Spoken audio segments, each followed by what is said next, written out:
Marcel, where are you going with that disc? You are not putting that on again. Marcel, okay, if you press that button, you are in very, very big trouble. Attention. Everybody stop what you're doing. It's time for The Unwritten Rule, a Mizzou sports podcast brought to you by the Believe Network, alongside Payton Haverman and Kenny Van Doren. Here is your host, Jack Knowlton.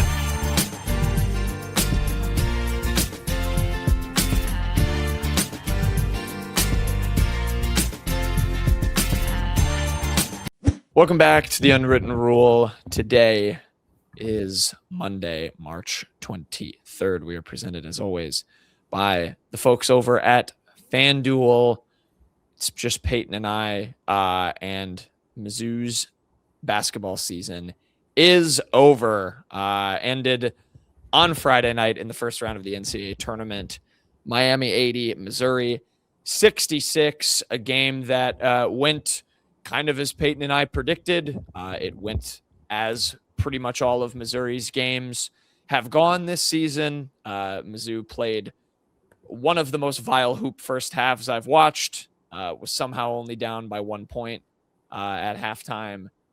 Came out, got the lead at 1 point in the second half, and then was out talented and hit a rough patch and couldn't do enough to hold on to the lead, let it slip away, and lost. And that does it for the 2025-26 Mizzou season. That does it for Dennis's fourth season in charge. And that's some larger context stuff that I want to talk about after Payton. But let's at least kind of break down the game a little bit first.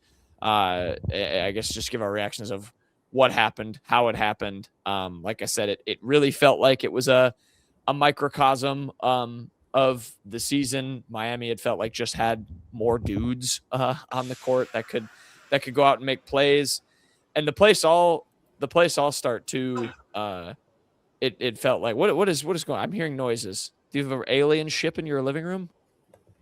I pulled up the ESPN box score and it just started blaring music, which I'm so not used to. It jump scared you with the ad.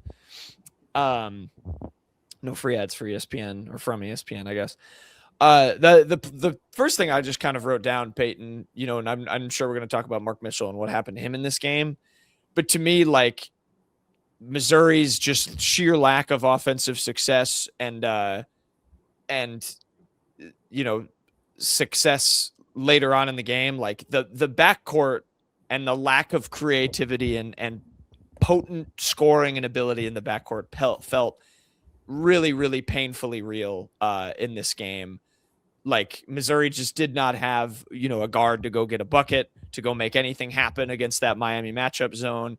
And Miami did. And his name was Trey Donaldson, and he scored 17 points and made 5 threes in this game. I felt like that really reared its ugly head. You just didn't get enough from the likes of Anthony Robinson and T.O. Barrett. Those two have disappeared in chunks over the course of this season. And I thought, they kind of both did in a game where Mark Mitchell was not playing well, but also, heavily focused on being taken out of the game. I kind of disagree. Ooh, at least Ant came to play. You know what? You're right. I will give you Ant. I don't know though. It just still felt like the difference between what Miami had going back there and what it's had going back there all season versus Mizzou was apparent kind of in that second half when it just sort of slipped away. It just didn't feel like anyone was a threat, save for maybe Jaden Stone in that final 20 minutes. I mean, no doubt, Trey Donaldson, the matchup I kept fearing in this was Trey Donaldson versus Missouri's guards. And that wound up being as big a problem as I thought it might be. I think you can genuinely, if you had to boil this game down to one thing, it was they had a Trey Donaldson and Missouri had a Jacob Cruz. I did think Ant played very well. I thought he played inspired. I do think down the stretch he was starting to feel the pressure and firing up some ill-advised shots, but he made things happen. He did, for a lot of that game, play pretty sound, solid defense on Donaldson. Boy, did and like you mentioned, Stone, what a game for him to rebound. I thought like he might be a guy that had to really recover and like play well in this for them to have a chance, and he did. Mm-hmm. And he and Ant for a large stretch of the game, and eventually Mitchell finally got going for a spurt in the second half. We're basically booing this team because nobody else really even like looked like they bothered. Trent Pierce was a no-show, which was something I was afraid of as well, but he just still has yet to really realize he's 6'10", it feels like. Phillips, I don't know. I didn't think he even played that bad, but they were really, really trouncing Missouri on the boards all over the place. T.O. Barrett was pretty bad. Jacob Cruz was almost worse. Well, you could go player by player down the list, but I thought, especially this was a game you needed something out of T.O. And you're right. I kind of put Anthony Robinson's stuff out of my mind, which is unfair because he did look like for a stretch he was taking that matchup personally. But, Donaldson and frankly, the other guy for me on Miami was Henderson. That guy was a problem all game long. He was on here on Sunday. We're recording this. They had already lost to Purdue. He was a problem for Purdue too, and just a freshman stepping up for Miami. They had guys who were more consistent, Ant and Mark and they both had their spurts. I think Stone was pretty good for the whole game, but comparatively to Mizzou, I mean, the Tigers just had absolutely nothing from a few key players. Too many people. Yeah. Too much dead weight in this game. Yeah. Absolutely. It was, some rough stat lines, particularly, when you look at the backcourt. T.O. Barrett, he only played 15 minutes in this game too. I was noticing that. I mean, Dennis, really let Anthony Robinson go, trusted him to keep to keep trying to sustain what he was bringing on both ends of the floor. I mean, 11-5, 3 steals, did have the 5 fouls, but 5 assists, no turnovers. That is a really nice way for him to end this season. And I give Dennis, maybe some props for playing T.O. Barrett less in a game he was struggling. But then you go down to Jacob Cruz, who played 20 minutes, had no points, was 0-5 from the field, or 0-6 from the field, and including 0-5 from 3. It's just, I mean, again, it's something we've talked about all season where this team, the whole thing about this team, one of the most disappointing parts of it was coming in. We talked about all this depth, and by the end, it felt like there were maybe 6 or 7, players that could play, meaningful minutes and help this team at times. And it felt like the Jacob Cruz minutes were a little bit forced there at a certain point. But, granted, we just talked about 3 other guys who also weren't giving enough to help this team in this game. So, it's who are you going to put in at that point? But that was a frustrating part of this game. The thing that really I didn't like Cruz's post-game quote that's been going around either. The whole they wanted it more than us. I don't believe that to be the case. Maybe they wanted it more than you did because it sure kind of reflects in the box score. But I saw Anthony Robinson looked like he really was motivated to play this game. I saw Mark Mitchell fighting through probably his worst game. Sean Phillips in the beginning. Sean Phillips was trying very hard. He had moments where, I mean, again, I don't think anything he did wrong was a lack of effort, per se. Stone looked like he was very motivated. So maybe it was just Jacob Cruz speaking for himself. That certainly would explain some things. But I didn't get the vibe that Miami wanted it more. Yeah. It kind of came down to me that Miami was the better team and executed a lot better down the stretch. I agree with that. And I think, it's just they proved to have, just more talent and more guys that could, that could give them something and give them a lift. I mean, in that second half, you knew they were going to wake up, which made the first half all the more frustrating. Mizzou's defense, I thought, was, particularly in the turnover forcing department, was pretty good. I mean, they each had 9 turnovers, but and actually Miami ended up with more steals than Missouri, which I think says a little bit more about what Missouri was kind of lacking on offense. But I actually thought Missouri's defense was fairly strong, limiting those guys early. Miami, the ugly free throw shooting came out. They were absolutely awful for most of that game, and then woke up late. But Missouri was making all of its free throws, so parts of that game were going well. But there was just no advantage there for the taking that Missouri could find against that kind of shell matchup zone, whatever you want to call it, that Miami was throwing. And then, this is where you get to the kind of main point of the game, which was just that.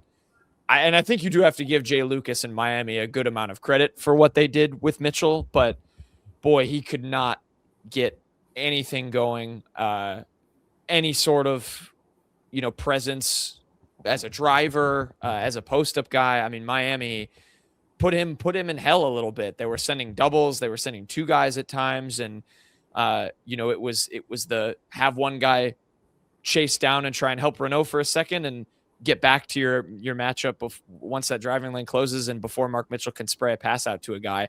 And it totally stagnated Missouri's offense because they had to create everything through Mark Mitchell, who has improved his passing this year.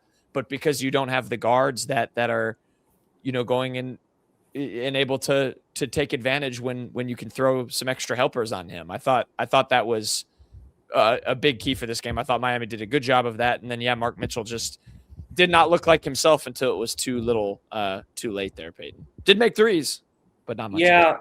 And it was I kind of got worried early because I remember, I think Mitchell's first shot of the game was like, he's just settled for a mid-range. Yep. And that to me was like already that was an early moment. Yeah, I don't know. Like, obviously credit to Miami, but that's something teams have been doing on Mitchell a lot this year. And I'm so much more used to Mitchell being more aware, more decisive. I mean, there was so much passing just 4 feet from the basket. Mm-hmm. I didn't understand why Mitchell was so hesitant for a lot of the game. And, Miami, again, credit to them. And they knew Missouri's guards couldn't shoot. And they were going to say Mitchell's going to have to beat us or make incredible plays to beat us. And Mitchell is only human at the end of the day. It was what it was. It was an unfortunate time for him to kind of break down a bit. Yeah, he didn't play well. I think he would be the first to say that. You're right. It was a very surprisingly hesitant game from him. And it feels tough to criticize that hard. He still ended up with 19 points. He went 8 for 10 from the line. He went 3 for 4 from 3. The two areas he normally struggles in. It was like an opposite game from him. He was making shots there, but just could not get anything going to the lane. They had, Missouri tried to get its kind of big to big passing stuff, which when it's clicking and working has been successful. Kind of the Mitchell to Phillips lobs that sometimes happen. Trent Pierce can be a threat on that, but it just was not working. And then the other main area of the game, Payton, the rebounding was just not good enough. I mean, we said it flat out. Miami's best stat on KenPom was its offensive rebounding rate and its ability to limit teams in getting O boards. That's a thing Missouri has been pretty good at this season. They end with 7 O boards. Miami had 16. They won the rebounding battle 46-30. Simply did not execute enough underneath the basket. Gave them far too many second chance opportunities, and Miami won that battle plain and simple, and that was absolutely critical for them. Yeah, I mean, it was an area, and I remember we said because Miami's not like a supremely good 3-point shooting team. Although, man, Donaldson they got hot in the second half. Yeah, when in the last 8 minutes, I mean, Missouri was up 2, and Miami came out with a quick 11-0. I mean, that was a knockout punch. I remember we said, like, oh, Missouri can maybe try that zone a bit. And then I thought, like, well, Miami's really good on the boards. If they run that zone, probably going to get some long misses and the zone can obviously lead to some bad lapses, defensive rebound-wise. It's hard to box out. And that just wound up being the case. Now, it doesn't explain everything. I mean, there were a lot of just bad moments from Missouri in particular. I remember Jacob Cruz just jumped 8 years early because he apparently didn't want this game. or wanted it less than Miami. And so he just jumped 1,000 minutes early. Miami gets a board. I think Renault hit a 3 from the top of the key. Yep. Just stuff like that. It was brutal. What did you say the second chance points were? I don't have the second chance points in front of me, but it was 16 offensive rebounds to 7. Yeah, it was a lot of second chance points to a little too. That's for sure. Missouri was never going to win the rebounding battle, but losing it that bad certainly was a gut punch. And Missouri did not do something like shooting the ball well or getting to the line a way more than they did. Those are things that could have maybe offset it a bit, but they didn't do anything well enough to do that. The epitome of the this is Missouri season / it was second chance points, by the way. Miami ended up finishing with 19. Missouri had 2. There you go. That'll do it. Yeah. In a game you lost by 14. Yep. And the epitome of that for me, Payton, you mentioned the one Cruz rebound. I remember that vividly. And the other one was not only for this player, but I feel like this team in general was the Sean Phillips. He had that nasty block, and then they come the other way. There's that dump down to him inside, and he mishandled it and fumbled it out of bounds. Lost the ball. He had an easy one.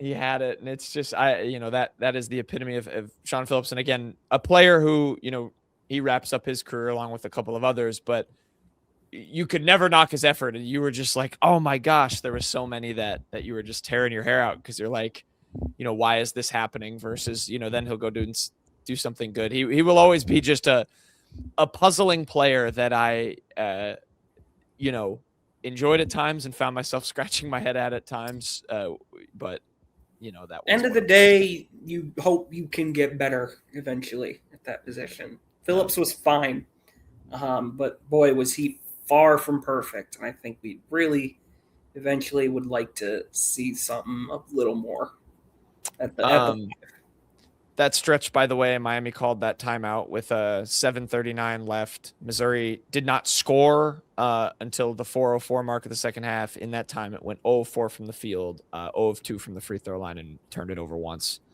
Not good.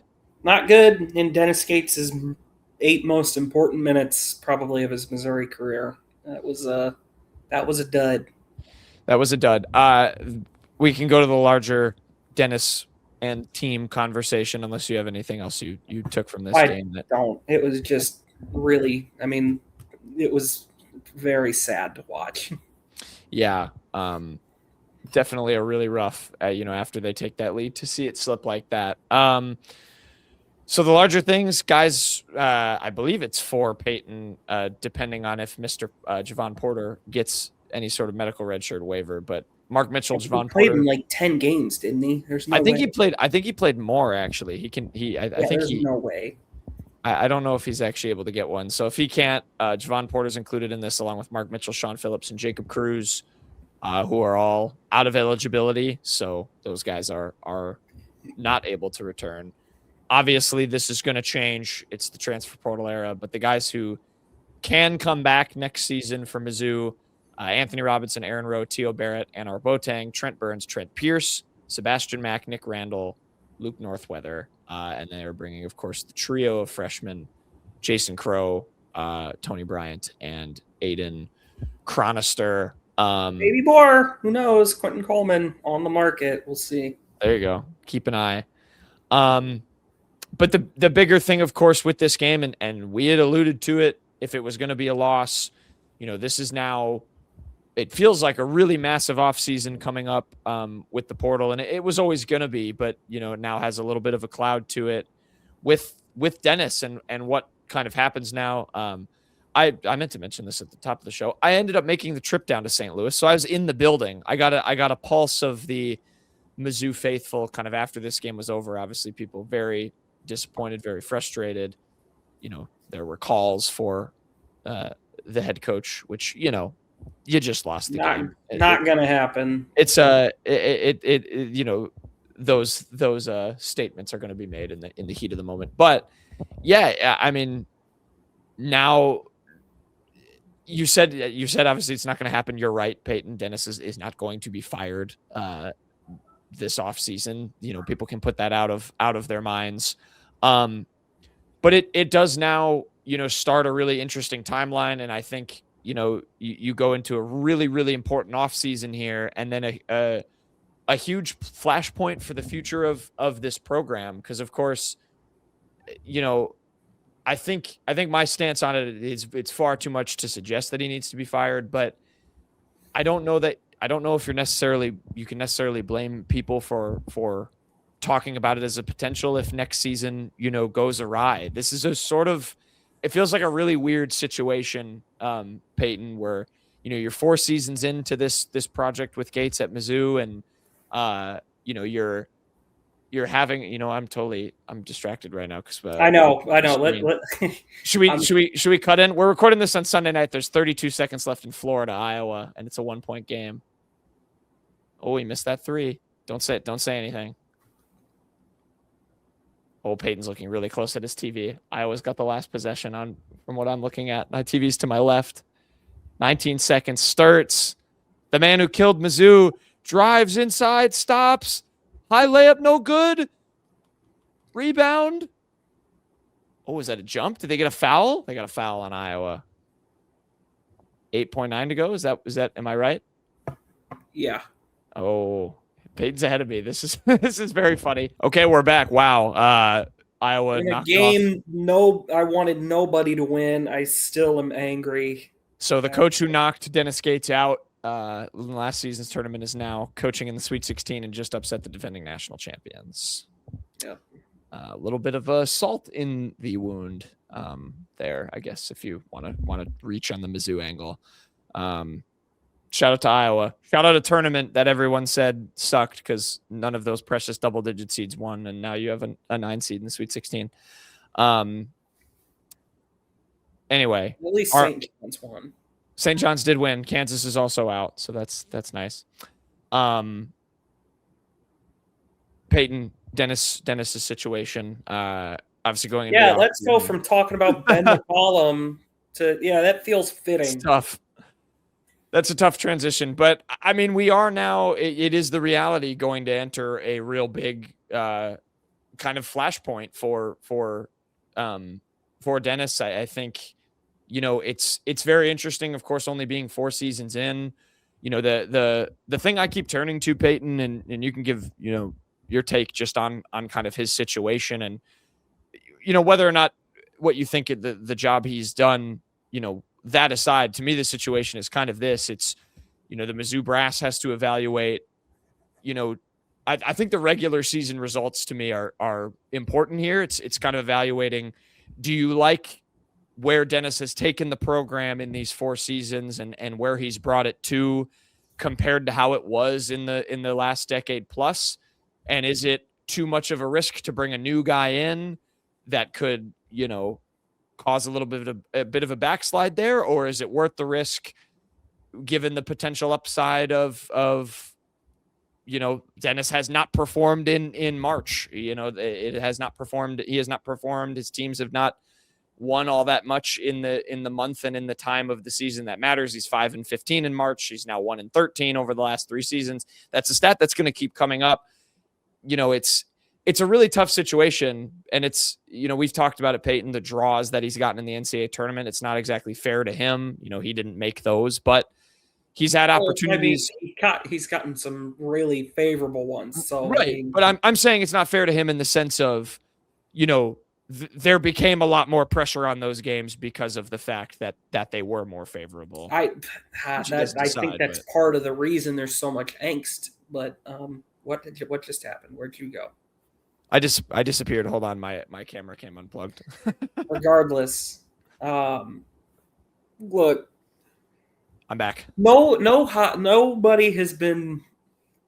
I don't know that I've ever had a coach be more perplexing to try and grade. Yeah, because I went to every single home game the last year of Conzo. And it was so dreary by the end. I mean, you just were sitting in a half-empty gym. with Musselman's team shooting Missouri out of the gym. You had the band going over down the lane to like try and make it look like people were there and like have the player. It sucked. It really sucked. The fans were completely apathetic. And I mean, in about 8 games, Dennis Gates like turned that all around. Mm-hmm. And he inherited a program that absolutely was mired in mediocrity, and before Konzo, even worse than that.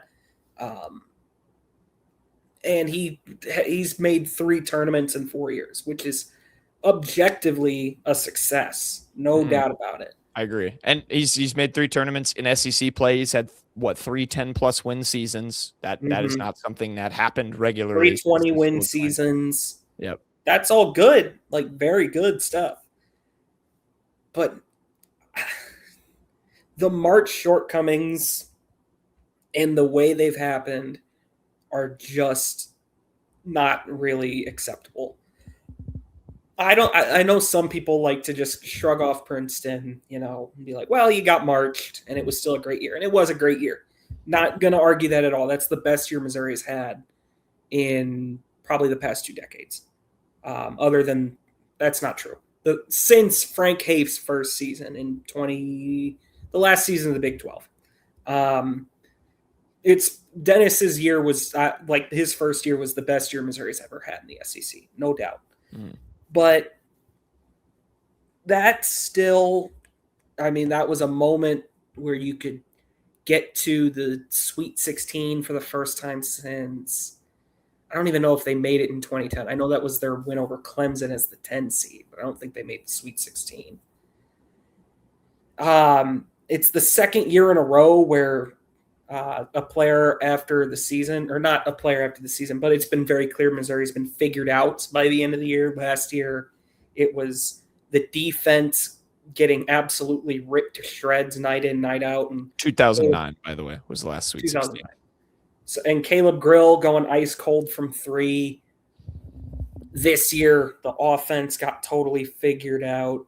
And in both instances, you get these incredibly favorable tournament draws, and you do nothing with either of them. I mean, how can you blame a fan base for being very up in arms and upset with that? I mean, good luck getting fans to travel to wherever Missouri's next tournament is. I mean, their next, like now I think the fan base is going to be in a, I got to see it to believe it mode. And I totally think it's fair. I appreciate what Dennis has done to make the pro clean up kind of the mess it was. He's raised the floor, but I just have to question the ceiling at this point. I mean, yes, I mean, this year was a year where, no, they were not the better team in the game. But we've seen plenty of times in March where the best team on the court doesn't necessarily win the game. I'll pick out 2 examples in particular of that. I don't know. I'm just grasping out of thin air here. Oh, Drake beat Missouri last year. I don't think I'd say Drake was a better team than Missouri, but they certainly won that game. Let's see. What's another March Madness example? Oh, Princeton beat Missouri under Dennis Gates one time. So the best teams don't always win in March. You can go out in a home environment and win. I mean, what game are you going to win if you're not going to win that one? Mm-hmm. It's on paper a more even game. It's a home stadium. Like that place was begging, it seemed like on TV, to just really, like, it was loud plenty of times, but it was really begging to just blow the roof off the place at any moment. And they never once gave them a reason to do that.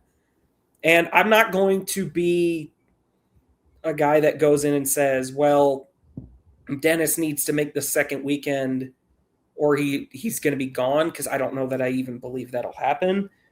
But I kind of wish it were the case at this point, because the worst thing you can do at this point when your floor gets raised is get complacent.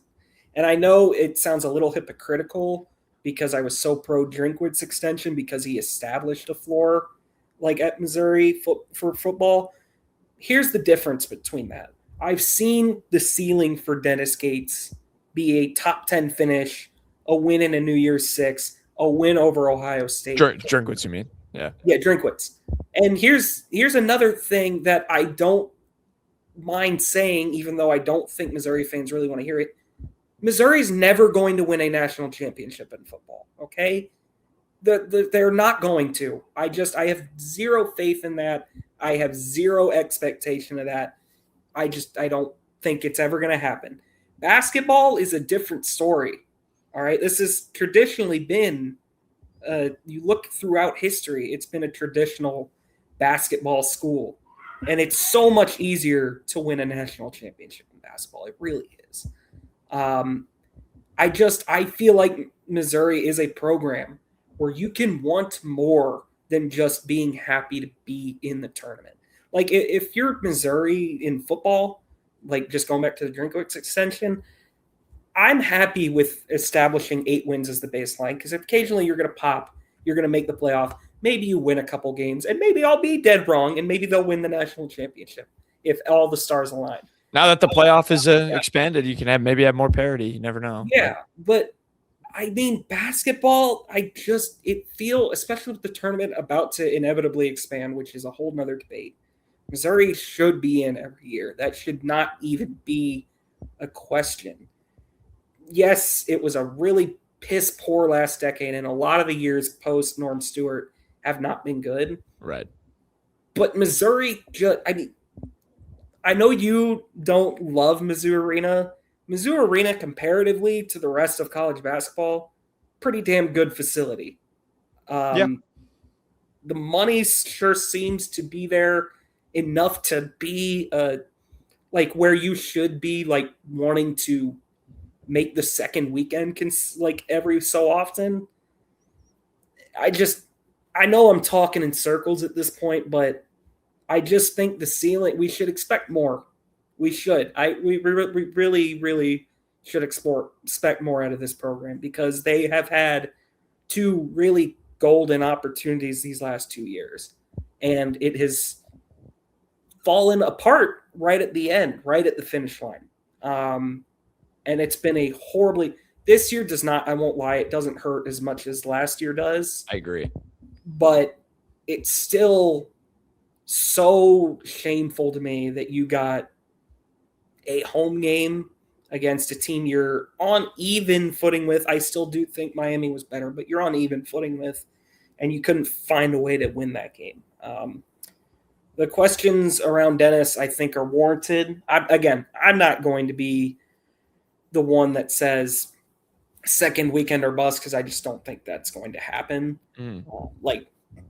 I think if they have a good offseason, they could make the second weekend. Like, that's not what I'm saying. I'm saying I don't think the administration is going to put that mandate on them. But I don't know. You're going to have a whole lot of there's no goodwill anymore. It's gone. Like, Dennis Gates is working from behind at this point. If he does not show real tangible progress, and that starts with at least 1 win in the big dance, I don't see this getting any better.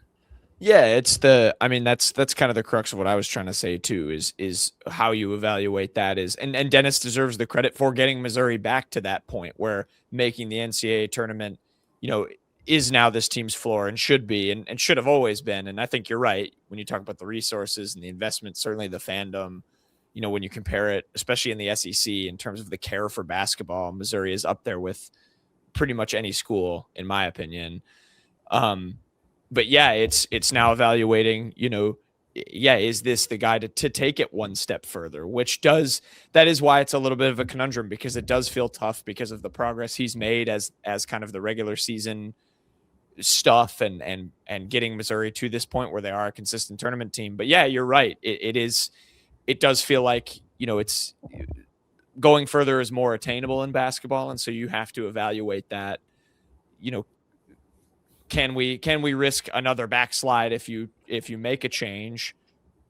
Or, is this the right guy to take us further than we're getting right now when it matters? And I think the other part of it is, and we've talked about this forever, the highs have been very good. You talked about Drinkwitz, like you saw him get to where Mizzou's ceiling was.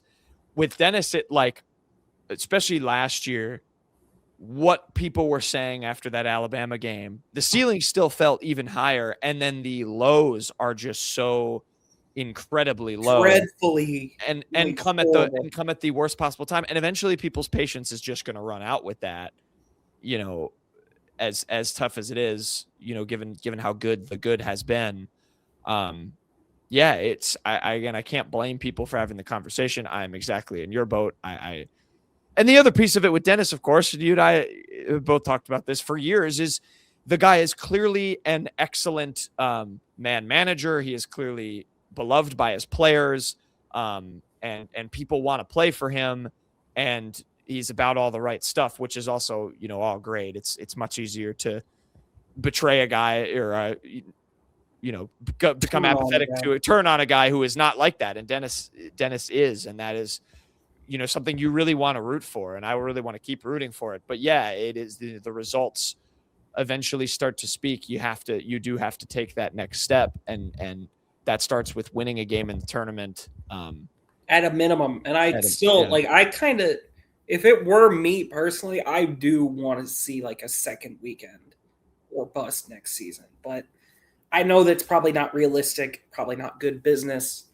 But with this being the recruiting class that's coming in, with Crow coming in, you're getting a lot of money off the books with Mitchell, which obviously you maybe can't replace Mitchell. But if you can put like Mitchell's money towards getting a lot of pieces around guys like Crow, if you do get Coleman, I mean, that's going to be one of the more exciting freshman duos in the country, let alone Missouri history. I don't know. It's this next year this is where it really has to happen for Dennis. Then that's where I go. Like, you can say second weekend or bust or whatever. We don't know what the team is going to look like, but that's where, if you want to start setting expectations for what you need to see, I mean, this team very clearly had a ceiling, and it wasn't very high. And again, I go all the way back to what we talked about at the beginning, where we thought, oh, look at all this depth. But this is 2 years now, and the 0-18 was a way more extreme example, where he didn't quite nail the portal, and there were a lot of guys who were not up to par, and that showed in how thin this rotation became.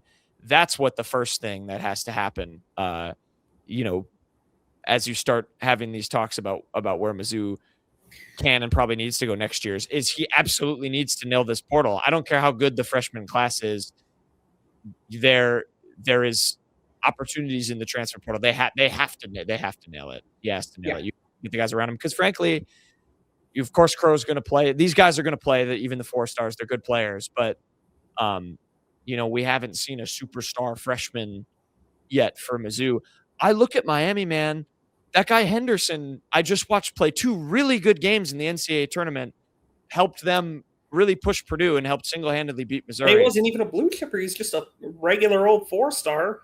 Exactly. So, you hope that Dennis can get that out of some of these guys next season with how talented they are. But you have to find the portal talent around him. The transfer portal has to be nailed, or you're going to be, if you're not coaching for behind already, certainly doing that going into the season.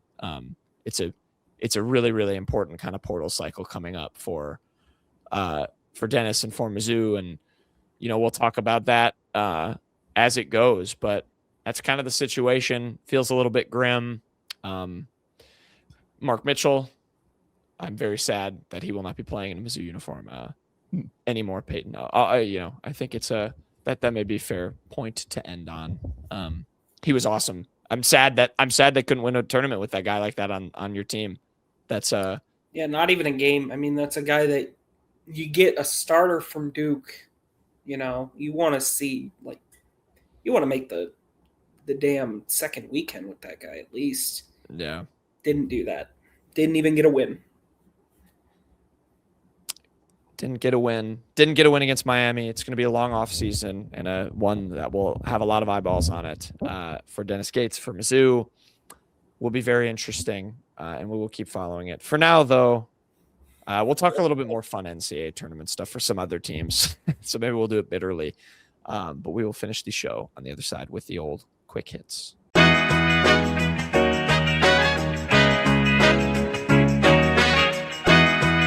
Okay, quick hits time. We'll finish up the show. We've got Tigers in the Wild. Kenny has some submissions for us still. And he was going to make this. You know what? I'll do it in honor, just because this was going to be his main bird of the week. And I like no capping. He's the main bird. it is the main bird himself. Kenny's Tiger in the Wild is Sean East. Sean East, he's going back to the Canadian Basketball League. He signed with Brampton. The Brampton Honey Badgers. Big news in CEBL in the CEBL space. He was the MVP last year. With the Stingers, I think they're in Edmonton, right? Yeah, Edmonton. Yeah. Why did Edmonton not get him back? I don't understand. I don't know. I did not look into the I did not get into the annals of Canadian Basketball League free agency or transactions, but a huge addition for the Honey Badgers, Payton. Yeah, Sean East was very good there.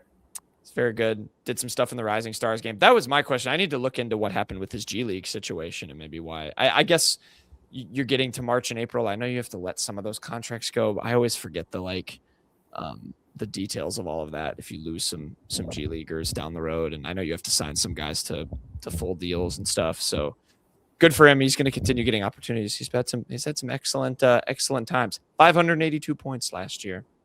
Crazy. First team all league honors. Good for Sean East. Whom is your Tiger in the Wild, Mr. Payton?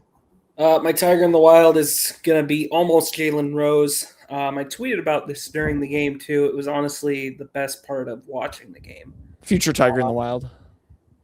Jalen Rose, I mean, during the halftime report, they just kind of were talking about Miami and Missouri, and one of the co-hosts, I don't even remember which one it was, mentioned, Missouri, you almost went there, something like that, to Jalen Rose. And Jalen Rose just kind of, opened up about, I went to a bunch of basketball camps down there, Doug Smith was a big deal to, a lot of people in Detroit.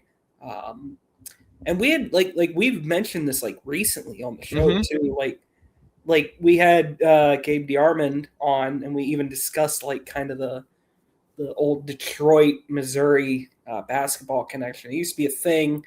I'd always heard about the Jalen Rose thing, about how he was really close to being a Tiger, but never, ever in a million years did I expect for him to actually talk about it. I don't know why 520 people bookmarked this tweet, but that is a lot of bookmarks. Yeah, you did. It went crazy. Got on the right spaces. I guess so.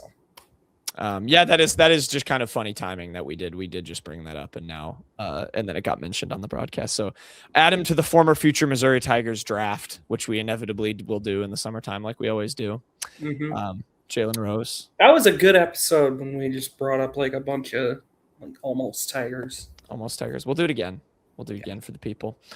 My Tiger in the Wild is the chess team for Mizzou. They're the national champions. I feel very bad. I have not looked up who they beat to win this. But Mizzou Chess School, Payton. I think this is the second time they've won it, right? I think it is. 2024. It's in their bio. There you go. I'm gonna look up Chess National Championship, and we're gonna. Do you think they might have tweeted it? They might. I guess they might have tweeted it. Let's expect. I totally just saw this as a headline. Admittedly, just kind of threw it on the dock, but good for Chess. Yeah, third time in 4 years. Mizzou is the national champion. Oh no, sorry, this was just them hosting it. Oh. They reached the national championship in 4 years, and they hosted the final. Let's see, the President's Cup, an elite roster. I'm trying to find the opponent. I don't know who they beat. It might be a bunch of different schools, I would think. But Mizzou is a chess school, Payton. It's huge. Give the NIL to chess. Give the NIL to chess. Yeah, March 21st. So they finished in the top 4. Oh, here you go. Look at that. Missouri is just a chess state. SLU was also in there. Is it Webster here too? Webster University. Oh wait, that's Webster Groves, isn't it? Yeah, I don't know where Webster University is. And UTRGV. That's weird. Yeah, UTRGV. Some connections. And UT Dallas. So beat out Webster those universities in Missouri. Huh? Oh, there you go. So three schools from Missouri and also 2 from Texas. Only 2 states represented in the chess national championship. So congrats to the Mizzou chess team. That rocks. I'm fully behind us being a chess school. That's very exciting. I'd rather be a basketball school, but chess is all right. I'll take both. Headlines this week from Kenny. There's going to be a theme here. Kenny's headline: Kentucky suffers. Typo. Kentucky suffers historic 19-point loss. Wait, that might be right. Kentucky suffer. No, because I think it'd be Wildcats suffer. Yeah, no, I think it should be suffers. But you know what? It's on deadline. It's all right. We forgive Ben, baby. He does a good job at ESPN. Yeah, Kentucky got smoked by Iowa State in the NCAA tournament. That is their worst loss since 1972 in an NCAA tournament game. I'll tell you what, if you think the discourse is wild around Dennis Gates, go on some Kentucky message boards. See what they're saying about Mark Pope. Am I right, Payton? The heat is on. That honeymoon was rather short-lived. Yeah. Yeah, they want Mark Pope. They want Mark Pope fully on the hot seat. So yeah, trying to reach Sweet 16 for the second straight year since he was hired. Instead, they bow out to a Iowa State team too that didn't have its best player in Joshua Jefferson. So that also probably doesn't help your cause. Nope. Not good for the Cats. Did beat my Santa Clara Broncos. I was talking to a Santa Clara fan last night, Payton. He was wearing a hat and was very sad that they lost to Kentucky. Steve Nash went there, right? Or yes. No, Loyola. No, Steve Nash went to Santa Clara. Just making sure. Yeah, Steve Nash, Jalen Williams. What is your headline this week? Same theme. Headline is going to be Dylan Darling hits driving layup. Okay, I got to read it. Hits driving layup at buzzer. St. John's beats Kansas 67-65 in March Madness thriller. This is the only good thing that has happened in this tournament so far. Rick Pitino beat Kansas. Kansas made this valiant comeback, worked so hard to tie it up, and they were like fouling with 11 seconds, got it all the way down to 3.9, and St. John's scored to keep it from going to overtime anyway. Yeah, first of all, a March Madness hero, go away, pop up. A March Madness hero named Darling rocks. That you could definitely do some fun spins with that. But yeah, kind of crazy. I hadn't seen that. That might have been one of the first for me to only have 2 fouls with 11 seconds left and to be able to do that. Like Kansas was doing everything right, and he just drove. I think he was like 1 for something or like 0 for in that game from 3. Those were his first 2 points of the game, I believe. Yep. And I think he had missed a couple of threes earlier. And so, yeah, way to stay composed and drove right around. I don't remember who was guarding him off the top of my head, but drive right around his defender. The layup too is crazy. I've seen the screenshots, which this is a good segue into my headline of the week, which I'll just read as follows: as Vanderbilt's half court heave rims out, sending Nebraska to Sweet 16. This was the craziest game from Saturday, but there are a lot of screenshots, Payton, of Darling's shot because it was like that finger roll layup and it's not even close to the basket with like 0.4 left. And then the screenshot from this game, which was of course Tyler Tanner, for the second time this season, had a half court heave just barely rim out that would have won Vanderbilt a game. The first time, of course, was in Columbia, Missouri, where I nearly had the worst jinx ever. Instead, Tanner missed the shot and he did it again. This was an insane game. The second half was just a shootout. Nebraska hangs on, scored a bucket to go up. Tanner has that half court heave, goes all the way down and just rolls out. I've seen the allegations if they didn't have the deflated basketballs, that it would have counted, but then he maybe wouldn't have. Maybe he would have drawn front iron. Both teams play with the same damn ball. Get over it. Jesus. That's just the I'm tired of hearing about a ball every year. I also do get tired of it, but that was one thing I kept seeing, which did make me laugh. But yeah, missed it. Insane game now. So now you have Nebraska and Iowa in the Sweet 16, which is, it'll be the third time they play. Kind of nuts. Poor Payton. Awful. All right, Payton, I'm ending with this. We're gonna do it in honor of Kenny. What are we ending with? We're ending with Daily Dozen. How many are we gonna get? It's fine. I like trivia. So you don't have to think about the tournament. How many are we gonna get? Got NFL, college football, college basketball, brands and products, celebrity mashups, cereal, television, movies, and music. Well, I'll say 4. Okay. I'm feeling 3. I'm not feeling too smart today. Football.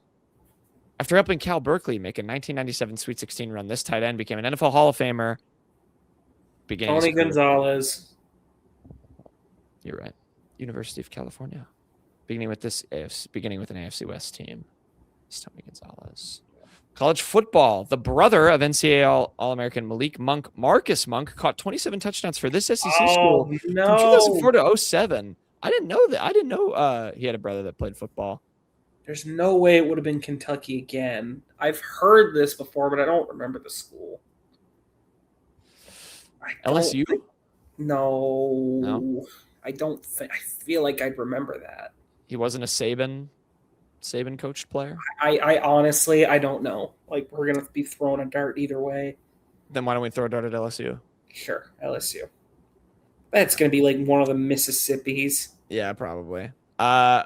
Bronson Koenig hit a 3-point buzzer beater to help this 7-seed Big Ten school up to set 2-seed Xavier in the round of 32 in the 2016 NCAA tournament. Is this the Wisconsin game? It is Wisconsin. Thank you for putting this on here because this year's tournament was very sad. So I'm glad I can think about that one.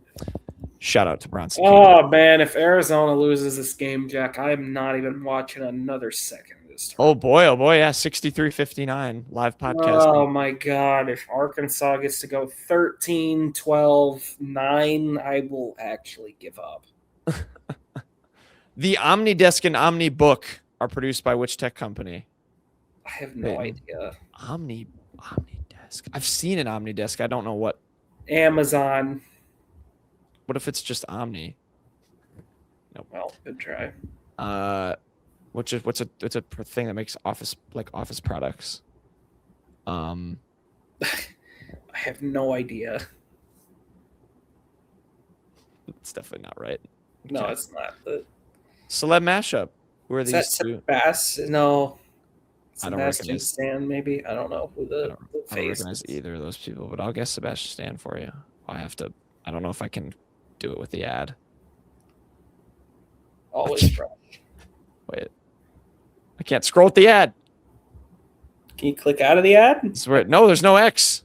This is where Kenny's ad blocker comes in clutch. Well, we'll just leave that blank. We're not. All right. Cereal. This is a great segment. Coming in orange boxes with the name in white printed behind a red circle, this General Mills cereal brand comes in original brand and honey clusters varieties. Honey clusters. Do you know? Cheerios? They have honey clusters? I mean, they have Honey Nut Cheerios. Wait. And then they have orange boxes. Cheerios. Orange boxes. What is orange box? Aren't Cheerios orange? No, it's yellow. They have a yellow box. Is it Kix? Maybe. Kix is in. I've never had Kix. Damn. TV. After his breakout role in Step Brothers, this comedic actress has earned Emmy nominations for her roles in The Studio, WandaVision, and Transparent. Who's in WandaVision? Oh God! If Kenny were here, he'd know. Yeah, Kenny's probably punching his computer right now. There's an Olsen twin, I think. I think you're right. Okay. Oh God, which one is it? Is it Elizabeth Olsen? I don't remember who plays Wanda. These are the sisters. I know that. Mary-Kate and Ashley. It might be just Elizabeth Olsen. I think it's Elizabeth. I don't know. Damn it. All right, movies. Jodie Foster played a widowed aircraft engineer who loses her daughter during a plane flight in this 2005 mystery and psychological thriller. I have no idea. Oh, no. I have no idea. We're going to go with Taken. It's definitely not right. A lot of red on this board. Music. Lightning strikes every time she moves, and everybody's watching her, but she's looking at you.